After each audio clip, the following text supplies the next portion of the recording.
Agar program manajemen kebersihan menstruasi dapat berjalan dengan baik di lingkungan sekolah dan madrasah, maka semua pihak harus terlibat, mulai dari guru hingga siswa. Agar siswa dapat membantu temannya yang mengalami menstruasi, khususnya bagi mereka kader kesehatan remaja untuk tingkat SMP dan madrasah sanawiyah, dan dokter kecil untuk tingkat SD dan madrasah ibtidaiyah. Maka dapat dilakukan langkah-langkah berikut ini. Langkah 1, membaca dan mendiskusikan buku komik MKM untuk tingkat SD, membaca dan mendiskusikan buku cerita MKM untuk usia remaja. Informasi mengenai MKM disesuaikan dengan tingkat umur dan pemahaman. Komik MKM memiliki bahasa yang sederhana dan mudah dimengerti disertai gambar dengan warna yang menarik. Para dokter kecil dapat membaca dan memahaminya terlebih dahulu. Barulah kemudian menerangkan kepada temannya atau berdiskusi dengan temannya mengenai MKM.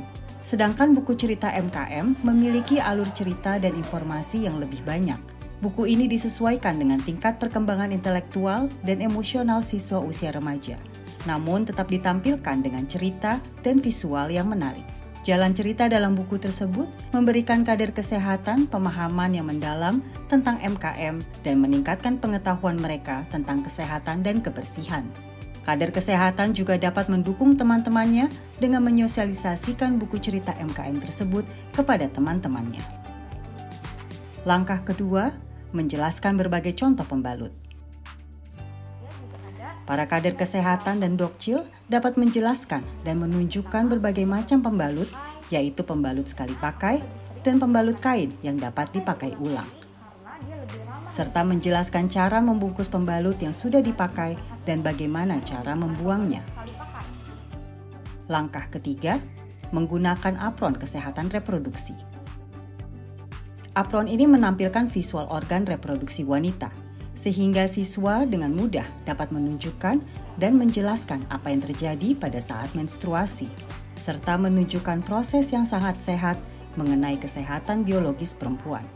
Jadi di Cilemas ini yang pertama ada vagina. Vagina ini adalah jalan masuknya sperma dan jalan keluarnya lahir bayi. Yang kedua ada ovarium. Ovarium ini adalah tempat produksinya sel telur atau ovum. Yang ketiga ada tuba fallopi. Tuba fallopi ini adalah tempat pembuahan dan pembuahan sebelum memasuki rahim. Dan di rahim ini berfungsi sebagai tempat tumbuh dan berkembangnya janin. Menstruasi terjadi ketika dinding rahim menebal dan tidak adanya sel telur di ovarium, maka dinding rahim ini akan melebur sehingga menyebabkan menstruasi. Langkah keempat, mengunduh dan menggunakan aplikasi OKI.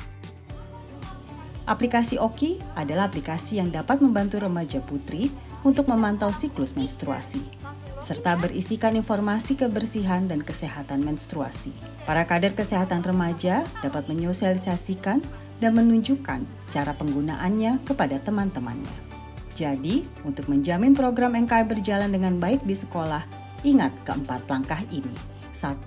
Membaca dan mendiskusikan buku komik atau cerita MKM. 2. Memperlihatkan contoh-contoh pembalut. 3. Menggunakan apron kesehatan reproduksi untuk menjelaskan proses reproduksi. 4. Menyosialisasikan penggunaan aplikasi OKI. Menstruasi nyaman, aktivitas belajar pun tenang.